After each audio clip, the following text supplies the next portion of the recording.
پرچم ما خودسری بالای ملت گشته است. قدرت آزادگان را اوج همت گشته است. این نشان فتح رمز کاویان و رستم است. رهنما بر شهرک اوج سعادت گشته است.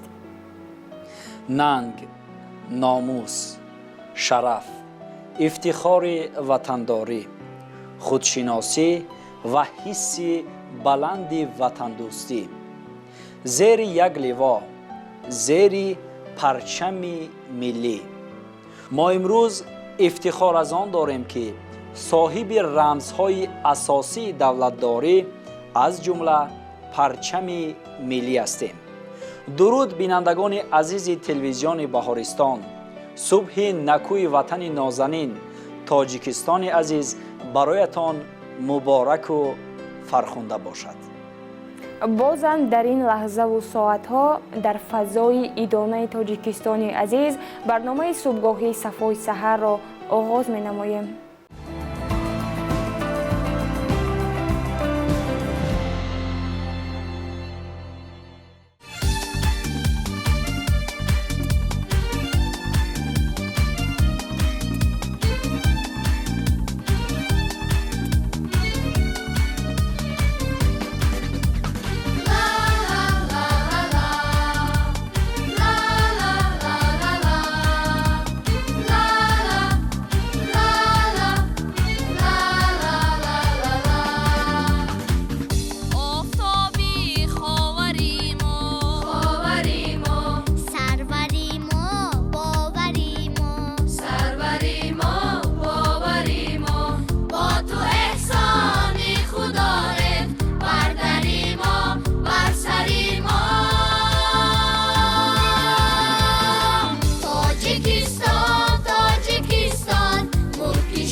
نوشی تو شیر و شکر. پرچمت بالای سر باد، لا لا لا لا. باغی بختت پر ثمر باد، ننگی تو ما را سپر باد. نوشی تو شیر و شکر باد. تاجیکستان تاجیکستان، ملکی شادی ملکی احسان، ملکی نیکان ملکی پاکان. تاجیکستان تاجیکستان تاجیکستان تاجیکستان، ملکی زرخیزی نیاگان. مادری جان بهتر از جان. تاجیکستان تاجیکستان.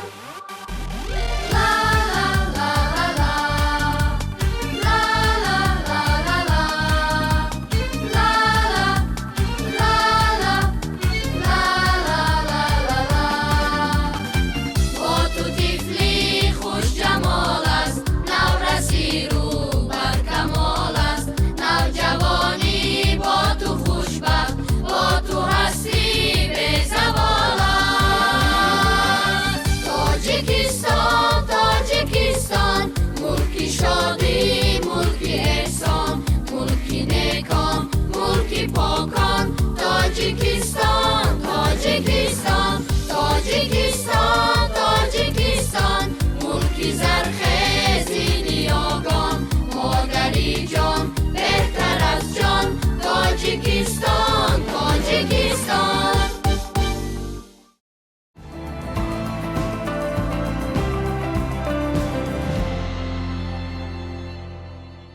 حجت صلح نوین تاجیکانم پرچم است. پایداری مقام آریانم پرچم است. از قبول رمز اساسی دولتداری پرچم دولتی جمهوری تاجیکستان 30 سال پر شد.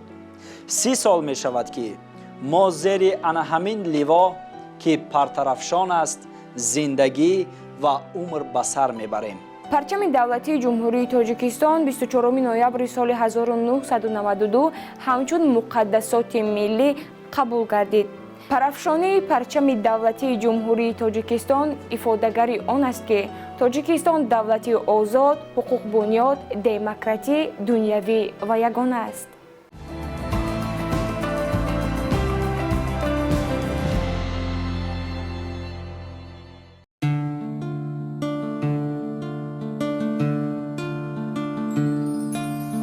پرچم رمزی آزادی، آبادی، اتفاقی و صاحب استقلالی ملت تاجیک به حساب می رود و تندرستی و خویشتن‌شناسی و ارجگذاری خلق تاجیک با مقدسات ملی بود که امروز پرچم تاجیکستان در تمام گوشه و کنار مملکت و بیرون از آن پرافشان است.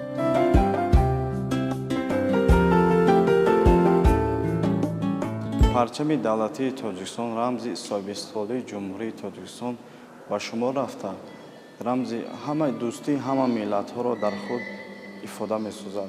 پرچم تاجیکستان همه شهروندان را در راه حیات آسایشته و بالای بلند برداشتن سطح روحی زندگی مردم خدمت می رساند.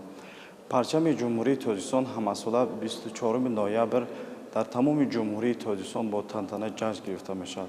زمینه این جشنگیری این روز عید 20 نوامبر سال 2009 از جانب اساسگزار صلح و وحدت ملی پیشروی ملت پرزیدنت جمهوری تاجیکستان با حقوق تشبث قانونگذاری خود برای وارد نمودن تغییر لایحه به قانون جمهوری تاجیکستان درباره روزهای عید پیشنهاد گردیده شد. مقصد از جشن گرفتن این در آن میباشد که همه شهروندان باید دانند که ارزش‌های ملی خود را قدر دانند.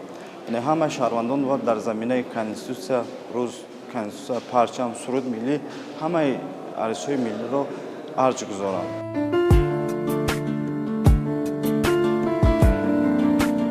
خوشبخت از آن هستیم که روز 24 نوامبر را همساله با یک شکوه و شهامت خاص همچون روز پرچم ملی در فضای آزاد و گلفشان تاجیکستان عزیز جشن میگیریم. پرچم دولتی جمهوری تاجیکستان یکی از رکن‌های اساسی مقدسات ملی بوده، لایق احترام پیر و برنای کشور گردیده است. پرچمداری و پرچمبرداری به خلق ما از اجدادان ما میراث مانده، پیدایش خیلی قدیمی دارد. ما افتخار داریم که پرچم دولتی ما در تمام ناحیه‌ها و شهرها پرافشان است. پرچم جمهوری تاجیکستان 24 نوامبر سال 1992 همچون مقدسات ملی پذیرفته شده است.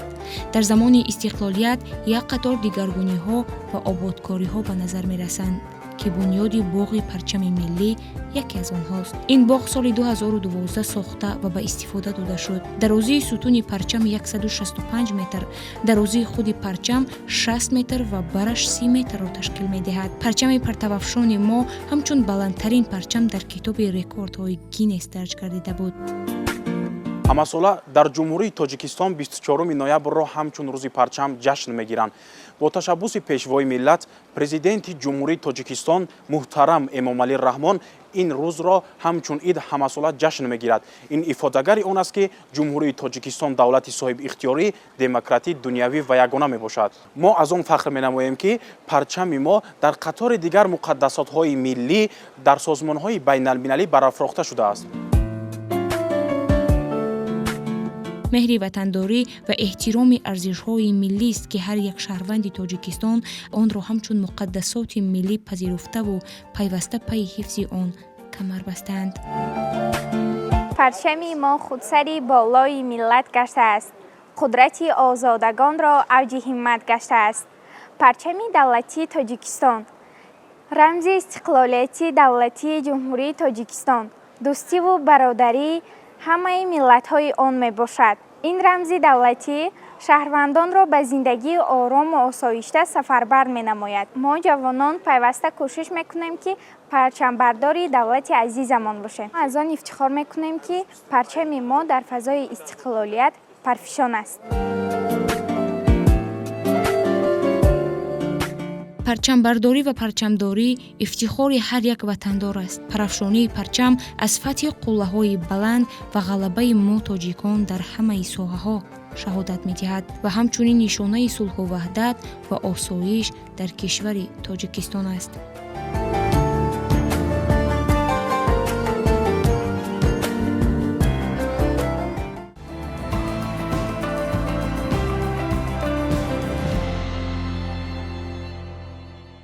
бинандагони гиромӣ, ин идомаи барномаи субҳгоҳии Сафои Саҳар аст ва чун ҳар вақта ба барномаи субҳгоҳии Сафои Саҳар меҳмонҳо ташриф оварданд ки айни замон онҳоро бароятон муаррифӣ менамоем.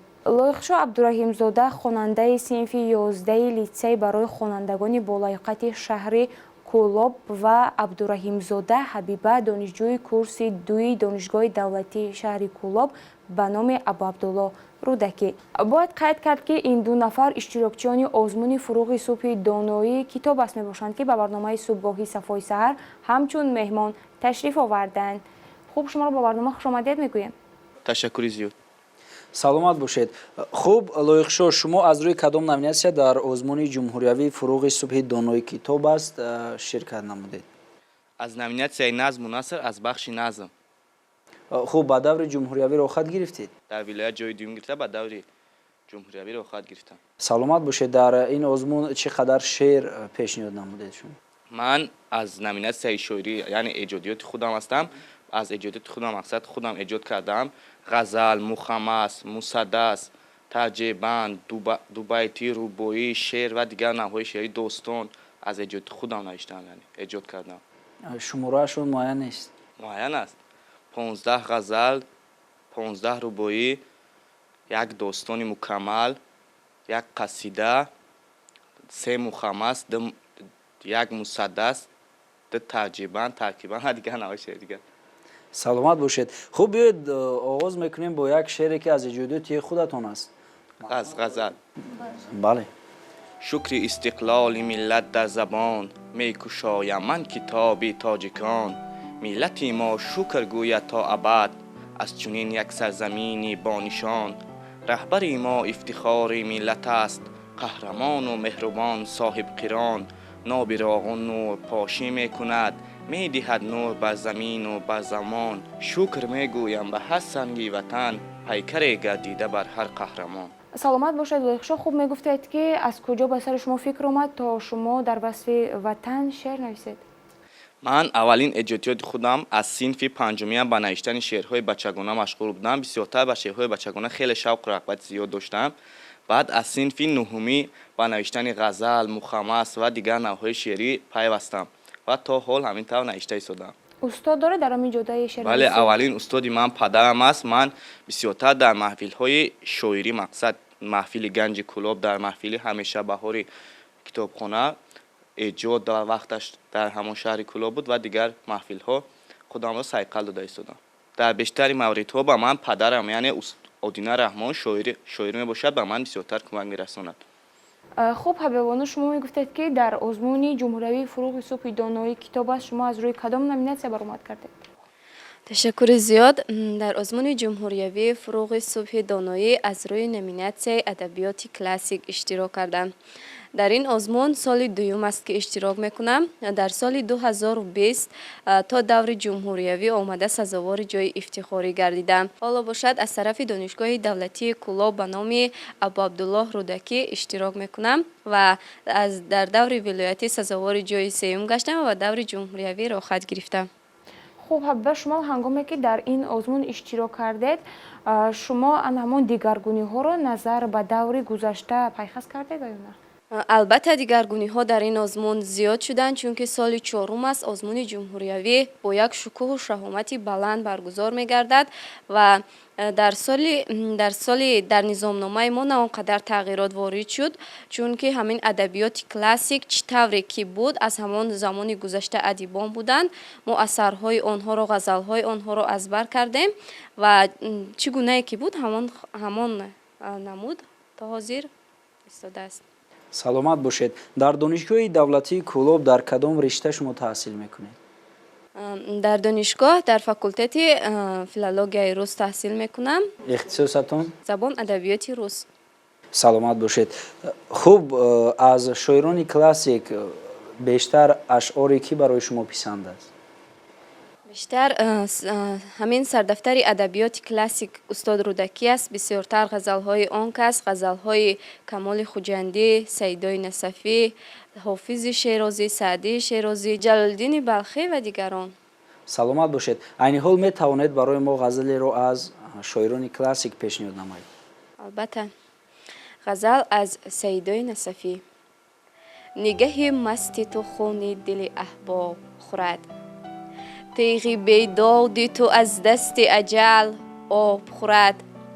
به جهان گم شده مهر پدر و فرزنده، ورنه رستم به چه باعث سر سهراب خورد.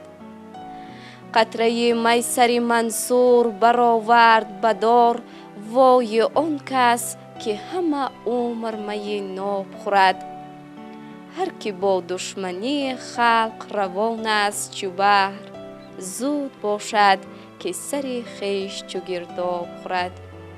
سیدا پیچش آن زلف بدان رخ که تو راست، موی بر شعله آتش چو فتد تاب خورد. حبیبه برای شما در نزد داوران، در نزد اشتراکچیان دیگر، خلاص در نزد آدمان زیاد، یعنی تماشابین روبرویتان بسیار است، برآمد کردن دشوار نبود؟ نه، چون که من سال یکم نیست که در این آزمون اشتراک میکنم، سال دوم است. نه اونقدر در دل ترس و هراس دارم. یعنی اشتراک در سال گذشته برای شما یک تجربه شد که شما حسی تاثیر از قلب بیرون کنید؟ بله البته. چی آمادگی‌ها امروز دیده ایستادید برای اشتراک در دور جمهوریوی آزمون؟ تیاری های من به دور جمهوریوی همین است که از روی نظامنامه حجت های خود را درست کرده و اعضای حکمان پیشنهاد نمایم و از روی نظامنامه کتاب ها را دسترس نموده به دور جمهوریوی کوشش میکنم که سزاواری جای گردم. شما از خود باور دارید که در دور جمهوریوی میروید و سزاواری یگان جای افتخاری و یگان جای نمایان میکردید؟ البته، چون که سال اول اشتراک کردم، کمبودی هایی که داشتم آن را اصلاح کردم و نیت دارم که این سال حتما سزاوار جای گردم. و حبانو این زمان میتوانید که برای ما از کمال خوجندی یکان غزل قرائت کنید؟ بله البته. گفتم ای سیم زقن، گفت کی را میگویی؟ گفتم ای چیکن، گفت چی ها میگویی؟ گفتم ای آن که نداره سر یک موی وفا، گفت معلوم شد اکنون که مرا میگویی. گفتم ای جان ز دل سخت تو فریاد مرا، گفت با من سخن سخت چرا میگویی؟ گفتم از باد نسیم تو شنیدن چه خوش است، گفت تا کی سخن از باد و هوا میگویی؟ گفتم آن زلف پریشان تو یا مشک خطاست، گفت تا چند پریشان و خطا میگویی؟ گفتمش کی رسد از بخت پیامی ز کمال، گفت آن لحظه که از ماش سلامی جویی. саломат бошед. хуб, шумо апа ва лоиқшо дударатон, яъне дар оилаи шумо ҳамбастагӣ аст барои мутолиа, ба ҳамдигар кӯмак мекунед? بله البته. лоиқшо ки аз рӯи номинатсияи назму наср дар ин озмун иштирок намуданд, бештар машқ мекунанд бо падар. хуб, шумо барои дарёфти китоб ба кӣ муроҷиат мекунед ва ба куҷо меравед бисёртар? در دانشگاه معلمم، راهبرم یعنی استادم، دکان فاکولتتمان شریپова آدینامو است که با وجود آن که فاکولتت ما فیلولوژی روس است، معلمه از همین ادبیات کلاسیک تمامی همین پهلوهایش را از خود کرده است و همراهی من کار میکند و مرا بسیارتر در این لحظه ها به من کمک میرسونند. در همین جده معلمه. саломат бошед. хуб, лоиқшо, шумо ки эҷод мекунед, эҷодкор ҳастед ва аллакай дар даври ҷумҳуриявии озмуни фуруғи субҳи донои китоб аст ки чанд рӯзи дигар боқӣ монда ки он оғоз шавад, иштирок мекунед аз рӯи ин номинатсия. мо дар арафаи таҷлил аз рӯзи парчами миллӣ қарор дорем. дар эҷодиёти шумо ҳаст шеъре дар бораи ливо ва ё парчами миллӣ? بله من وقتی که شعرهای بچگانه می نوشتم همین یک شعر پرچم بعد دیلم چی شد نوشتم. خوب مرحمت اون رو پیشنهاد کنید. پرچمی تاجیکستان پرچمی خوب و کلان، او پرچمی بلند است، پرچمی پر از پند است، رنگ سرخش جانبازی، سیاست سرافرازی، سفیدش پاک و تازه، سبز او پر آوازه، رنگ سرسبزی ماست، رنگ سبز و این ماست. لایق این شعر رو در صنف چندم نوشته بودید؟ تقریبا صنف هفتم بودم. حالا صنف چند هستید؟ حالا من در صنف 11 میخونم. 4 سال قبل البته خوب است که در صنف هفتم میخوندن و چنین شعری که مضمونی بلند دارد آن را ایجاد نمودند. سلامت باشید. اینجا گفتید که داستان حتی می نویسید. چند مصرع از داستانی که شما ایجاد کردید؟ اول پرسان شوم که داستان شما درباره چی است؟ داستان من بچگانه باشد، درباره یک گوساله باشد که گپی مادرش را نمیگیرد، به جنگل می رود و در آخر پشیمان شده پیش مادرش آمده بخشش میپرسد. میخواهم کم یک پارچه از این داستان باشه. خوب مرحمت. گوساله با مادر میچریدی در صحرا، صحرای نزد جنگل، در جنگلی پرغوغا. با مادرش گوساله بازی کنان میچرید، چون شور و مغل شنید از آن غوغا میرمید. گوساله گفت به مادر کنی به من ده خبر، چی باشد در این جنگل این قدر شور و مغل. مادر گفت تا بچه جانی مهربان، نرو به سوی جنگل میشوی تو پشیمان. به مورد این سوال است آنجا گل گوش شغال است، بیافتی به چنگشان گریختنت محال است. گوساله گوش نکرد پند، جواب داده به پیسخند، گفتا ببین کلانم گوساله‌ام نه گوسفند. دوید به سوی جنگل، به جنگلی پرمغل، از غرغر حیوانات جنگل بود گویا وکزل. افتابوسی کلانه با 100 رنگی فسانه، نوشته های رنگین چو یک رنگین کمانه. آهسته ران ساربان ولیکن قفا نمان، عجایبش بود همان در افتابوسی کلان. همه نمود حیوان بود، هم خود و هم کلان بود، درنده و گزنده در آنجا فراوان بود. سلامت باشید. خوب این داستان ها، این شعرها و عموما این ایجادیات شما در یگان کتاب و یا در یگان مجله گازیته ها چاپ میشوند؟ بله من شعرهای من حتی در قطار ادیبان کلاب یعنی 30 سال نوروز استقلال است از طرف همون شهر کلاب چاپ شده است. شعرهای من در آن هم چاپ شده است. من در آینده میخوام همین داستان خود را چاپ نمایم. برای شما برار میخواهیم. خوب میگفتید که در زندگی هر یک انسان برای خود چنانه که میگن ایدئال دارد و از شاعران از نویسندگان برای خود شما کی رو ایدئال انتخاب کرده اید؟ استاد لایق شیرعلی. برای چی؟ برای آنکه شما همنام است؟ برای آنکه شعرهای خیلی خوب دارند. خوب بیایید در این لحظه ها یک شعر را از زبان شما از استاد لایق شیرعلی میشنویم. شعری که به شما پسند است، مضمونی بلند دارد. از الهام از شاهنامه استاد لایق شیرعلی. من گردنی عداوت شیطان شکسته‌ام، با گرز تابدار خود فیروز بودم، با مشت آبدار خود سندان شکستم، با روحی بی شکست خود در دشت و رزم و کین، کاووس رازی چنگ اسارت رهانده ام. او خود کسی نبود که باشد سزای تخت، اما منش به منصب ایران نشانده ام. پروازی او به آسمان چون مرغ خانگی، کوتاه بود و در سرش بادی غرور بود. می دید او ز شانه من دورتر ولی، به چشم من دو دیده بیناش کور بود. من در مرور قسمت پیروزمند خویش، بر هر بلا و هر قضا پیروز بودم. اما دمی که احتیاج از دامنم گرفت، عرضی نیاز بر در کاووس بودم. یک بار در ارادت خود خوردم شکست، در روی دستان من سهراب نازنین. میکند جان و از پدر شفقت امید داشت، میمان داغ خونی و در دامنی زمین. یک قطره نوش دارو ز کاووس خواستم، او در جواب خشم برندش ز تیغ داشت.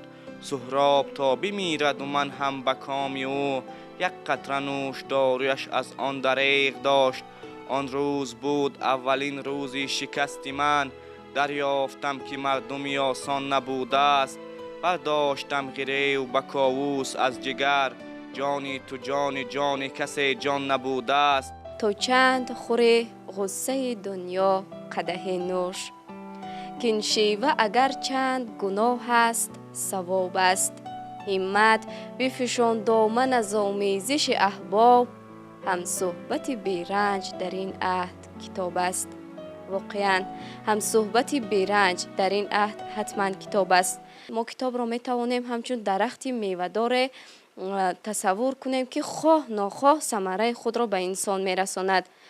به تمام مردم شرفمند تاجیکستان چنین گفتنیم که خصوصا برای جوانها چنین گفتنیم که از کارهای بیهوده دست کشند و رو به کتاب برند و کتاب و کتابخوانی را پیشه خود سازند، چون که حتما کتاب در آینده برای آنها ثمره شده می تواند. و امروز که روز پرچم دولتی جمهوری تاجیکستان است، تمنیات من در روز پرچم جمهوری تاجیکستان این است که می خواهم پرچم جمهوری تاجیکستان همیشه پرطرفشان باشد. ما جوانان همیشه پرچم بردار این وطن آباد و آزاد باشیم. سلامت باشید. خوب بیاید اندیشه لایق شو رو میشنویم. انیس کنج تنهایی کتاب است، فروغ صبح دانایی کتاب است. من به همسالان خود گفتنیم که همیشه رو به کتاب بیارند، چون کتاب ما میتواند موفق سازد. چون در عرفه تجلیل روز پرچم ملی قرار داریم، من به همه جوان مردان جمهوری تاجیکستان گفتنی هستم که پرچم بردار خلق باشند و به خدمت وطن عزیز خود خدمت کنند. سلامت باشید. بینندگان عزیز تلویزیون بهارستان، طول چند لحظه با مهمانان برنامه که از شهر کولاب تشریف آورده بودند، لایقشاه عبدالرحیمزاده و حبیبه عبدالرحیمزاده که هر دو هم اعضای یک عائله هستند و اشتراکچی آزمون جمهوریوی فروغ صبح دانایی کتاب است می باشند. برای آنها ما موفقیت و کامیابی تمنا داریم.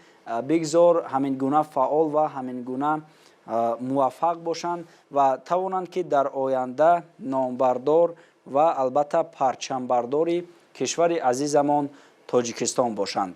تشکر زیاد.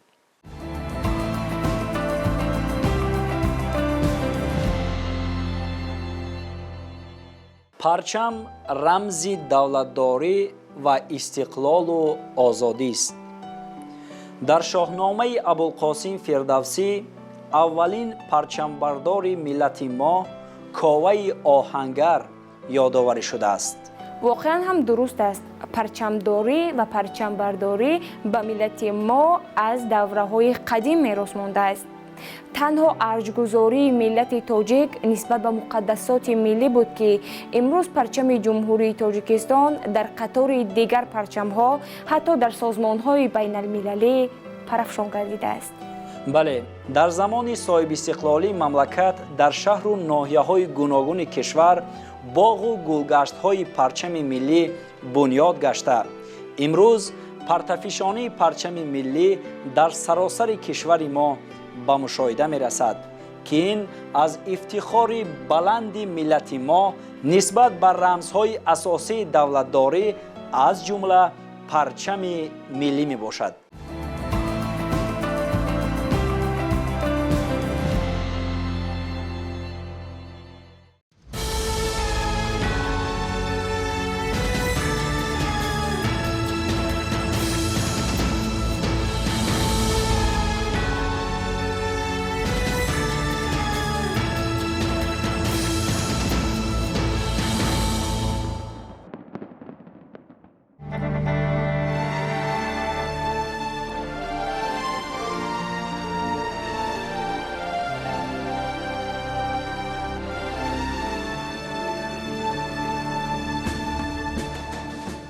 حجت صلح نوین تاجیکانم پرچم است، پایداری مقام آریانم پرچم است. همه سال 24 نوامبر در جمهوری تاجیکستان همچون روز پرچم ملی جشن گرفته می شود. تنها ارجگذاری ملت تاجیک بود که امروز پرچم ملی تاجیکستان میان دیگر ارزش‌های ملی جایگاهی خاص دارد. برافروختن پرچم بار دیگر از آباد و زیبا و صاحب استقلال بودن تاجیکستانی عزیز شهادت می‌دهد.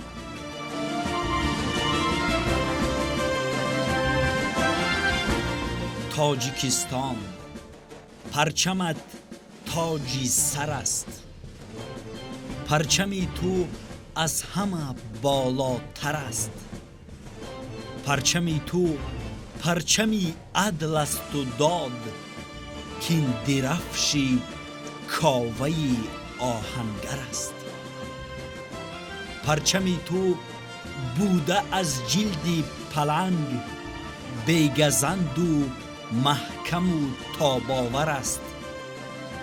از میانی خلق گردیده بلند، زین سبب در پرچمی تو باور است. از فریدون هزاران سال پیش، خلق ما را جلوه بال و پر است.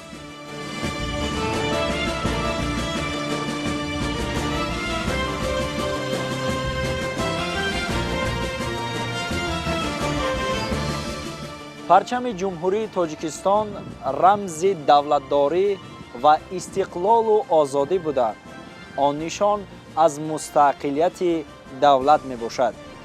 باعث افتخار و سرافرازی است که طی سالهای آخر در شهر و ناحیه‌های گوناگون کشورمان باغ و گلگشت‌های گوناگون پرچم مورد استفاده قرار گرفتند که این از ارجگذاری ملت تمدن آفر ما به مقدسات ملی خش می باشد.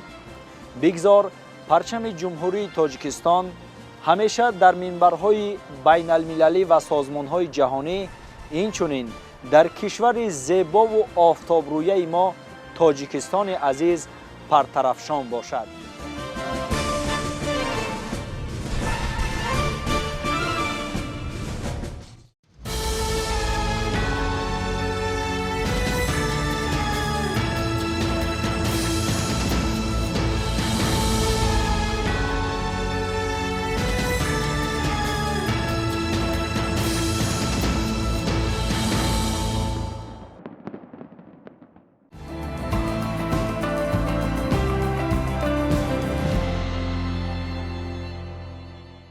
بینندگان عزیز تلویزیون بهارستان، این ادامه برنامه صبحگاهی صفای سحر است و حالا دو نفر مهمان دیگر به برنامه ما تشریف آوردند.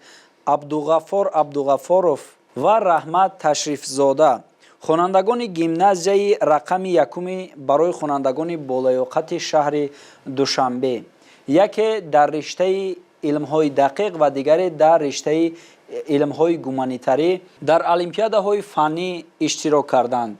خوب به برنامه ما خوش آمدید. تشکر زیاد. خوب، در آغاز صحبت ما می‌خواستیم شما در باره المپیادهایی که در آن اشتراک ورزیده بودید کمی معلومات دهید. تشکر زیاد. من عبدالغفار خواننده صف 10 گیمنازیای رقم 1 برای خوانندگان بالیاقت شهر دوشنبه می باشم و طول 4 سال است که در المپیاد از فن زبان و ادبیات تاجیک اشتراک کرده استم و خوشبختانه دائما سزاوار جایهای نمایان گشته استم. سال گذشته از فن زبان و ادبیات تاجیک اشتراک نموده در دور ناحیوی، شهری و جمهوریوی سزاوار جای اول گشتم.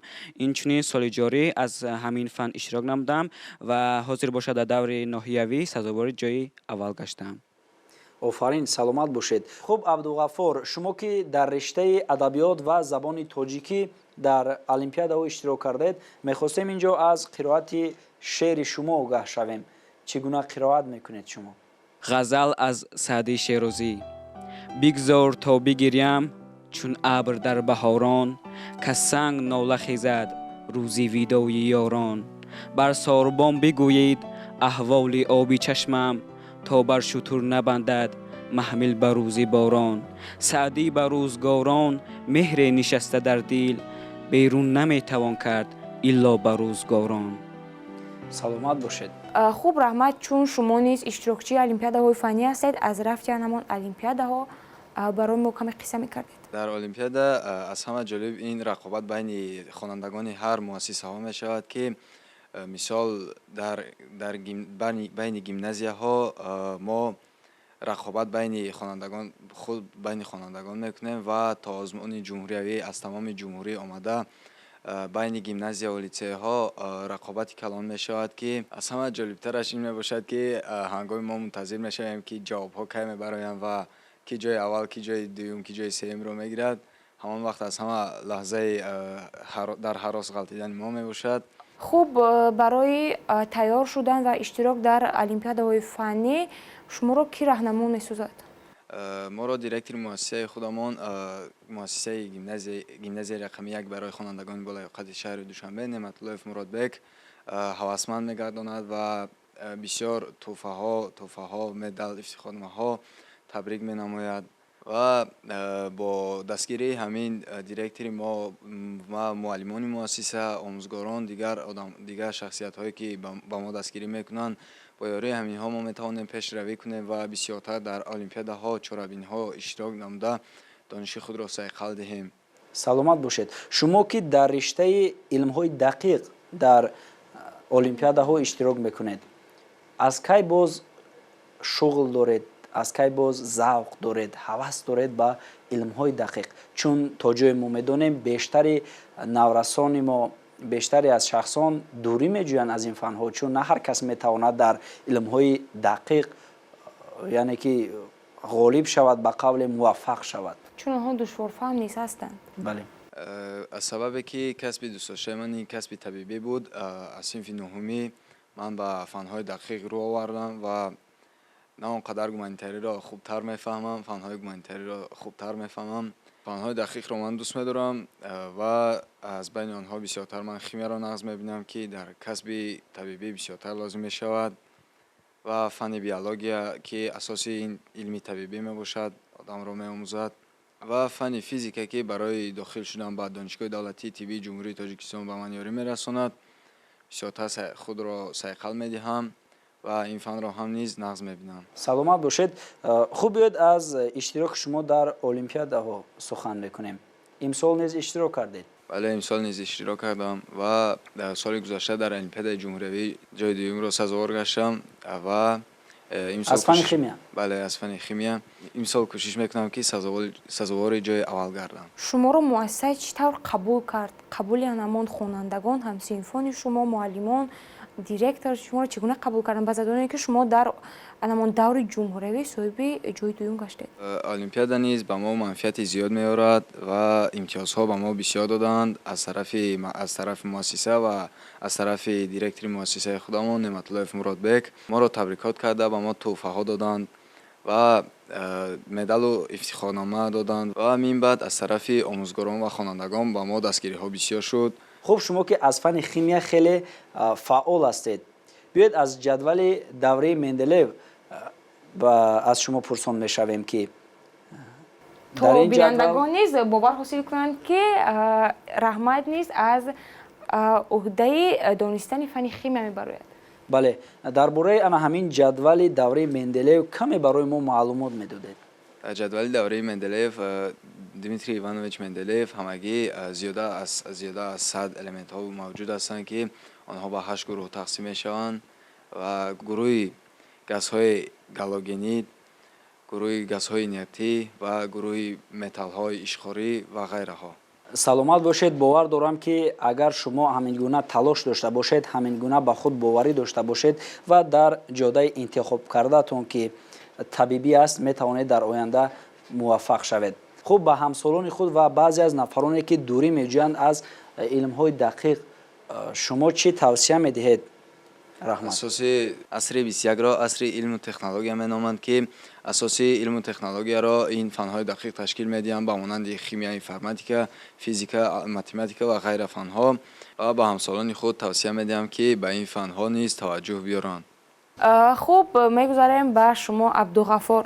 чӣ тавре ки раҳмат гуфтанд, раҳмат бисёртар рӯ оварданд ба омӯхтани фанҳои дақиқ ва гуфтанд ки фанҳои гуманитариро он қадар хуб намефаҳманд. шумо чӣ? шумо фанҳои гуманитариро хуб мефаҳмед, мана забон, адабиётро хуб медонед. шумо чӣ дурӣ меҷӯед аз илмҳои дақиқ? бештар аз бас ки کسب آینده میخواسته من این ترجمان میباشد. از این رو میخواستم که دانش آموزی خود را وسیع‌تر نمایم، زیرا در آینده میخواهم که دایره کاری من نه تنها در تاجیکستان محدود گردد بلکه به دیگر دولت‌ها نیز روم. از این رو زبان و ادبیات تاجیک را انتخاب کردم. با وجود من میخواهم که دیگر زبان‌ها را از جمله زبان‌های انگلیسی و روسی را با خوبی آموزم تا در آینده بعد از اون که به دیگر دولت رفته دانش خود را صیقل دهم به تاجیکستان خود برگشته نامبرداری وطن عزیز خود باشم. ولی به علم‌های دقیق نیست، من شوقی زیاد دارم. سلامت باشید. خب شما که از فن زبان تاجیکی در المپیاد اشتراک نمودید، مخصوصیت زبان تاجیکی را میدانید. خوب بیایید وابسته به آن میپرسیم که در املای زبان تاجیکی امروز ما و عموما در نوشت بیشتر نفران خطا میکنند. در المپیاد از شما انشا نیز به فکرم گرفتند. خب در این انشا شما بهای چند گرفتید؟ در انشایی که سال گذشته گرفته بودند در دوره جمهوریوی سزاوار بهای 4 و 5 گشتم و امسال باشد سال جاری در المپیاد ناحیوی اشتراک کردم و هنگام نوشتن انشا بهای 4 و 4 را یعنی صاحب گشتم. برای چه 4 و 4 مثلا دو بها است، مثلا بهای 4 و 5 یکی از آنها به خاطر خطاهای گراماتیکی، دیگری آن برای مضمون و محتوای انشای نوشته شما. برای چه شما 4 گرفتید؟ بله خطی زیبا. برای چی شما 4 و 4 گرفتید؟ خطا در چی بود؟ می شود بعضن حالت که خطاگی اسلوبی باشد. در آن حالت یعنی من خطای اسلوبی کردم. وقتی که من پارچه شعر را از شاعر یعنی ابوالقاسم فردوسی آوردم در آنجا یک کلمه اشتباه کردم و این خطای اسلوبی می شود. از این رو هر دو بها می تواند که پس گردد. سلامت باشید، موفق باشید. خب شما چی توصیه دارید به همسالان خودتان؟ به همسنفان و همسالان خود توصیه میدهم که هرچی بیشتر به کتاب رو آورند، زیرا که هر یک ما میدونیم که کتاب دوست بهترین است. در آینده هر قدر انسان کتاب زیاد بخواند دایره کاری او، فعالیت کاری او خیلی هم وسیع میگردد و هر کسی که کتاب نمیخواند رو به کتاب نمیآورد، رو به پستی مینهد. هر یک شخصی که به کتاب رو میآورد از شما هر یک همسالان و همسنفان خود را توصیه میدهم که در آینده نه تنها در تاجیکستان بلکه در میان دیگر دولت‌های جهان نامبردار و پرچمبرداری دولت خود گردند. سلامت باشید. خب بینندگان گرامی یادرس میشویم که 2 نفر خوانندگان گیمنازیای رقم 1 برای خوانندگان بالیاقت شهر دوشنبه عبدالغفار عبدالغفاروف و رحمت تشریف زاده مهمانان نوبتی برنامه صبحگاهی صفای سحر بودند. برای شما ما کامیابی و موفقیت در جاده از خود کردن علم و دانش تمنا داریم. تشکر زیاد. خب تماشابینان گرامی برنامه ما ادامه دارد.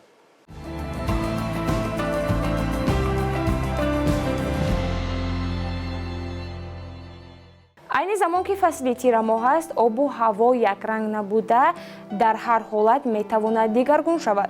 بله درست قید کرده. هر روز ما مشاهده میکنیم که وضع آب و هوا تغییر مییابد و بینندگان گرامی صفحه نوبتی برنامه را همکاران ما وابسته به خصوصیت های خاصی آبی باران آماده نمودند. در این صفحه با هم میبینیم که آیا آبی باران نیز به سلامتی ما منفعت آور هست و یا نه.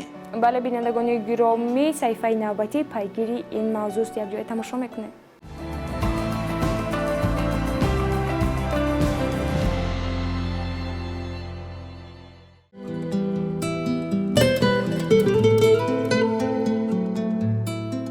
آب باران برای پوست و موی فایده بخش می باشد. صدای قطره های باران به شیشه زده موشک‌ها را استراحت می دهند، از جمله موشک‌های دل را. برای همین دکتران طبابت صدای باران را برای بیماران دلزنک و اینچنین برای گرفتن شدت موشک‌ها توصیه می دهند. بوی باران برای آرام کردن سیستم عصب تاثیر می رساند. باران هوا را تازه کرده ماده های ضررناک را به خود کشیده می گیرد و برای آزاد و فوران نفس کشیدن ما یاری می دهد. مخصوصاً در شهرها بسیارتر معلوم است. سیر و گشت در وقت باران امکانیت پوست را از رطوبت سیر کردن را دارد و به طفیل هوای گرم و نم مسامه ها گشاده شده پوست بدنی انسان خوب نفس کشیده خیلی خوب آب را جویده می گیرد.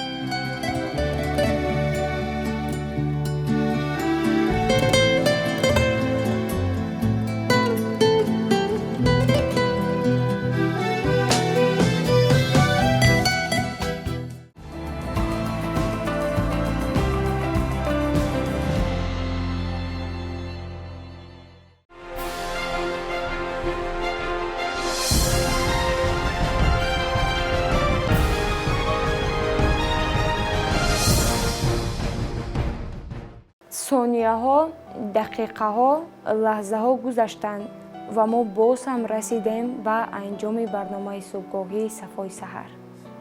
ҳамеша барои шумо комёбӣ, муваффақият ва сарбаландӣ таманно дорем. бигзор парчами миллии ҷумҳурии Тоҷикистон дар фазои сулҳу суботи комили мамлакати мо ҳамеша парфишон бошад ва мардуми мо зери он ҳамеша хушбахту хушиқбол зиндагӣ намоянд. бигзор тоҷикистони азиз ба монанди имрӯз фардо низ қабои идона ба бар намуда ҳар рӯз тавонад гулгулфишон шавад. тӯли чанд лаҳза бо шумо будем дар барномаи Сафои саҳар аз телевизиони Баҳористон. худ ва наздиконатонро эҳтиёт кунед. То субҳи дигар, хайр.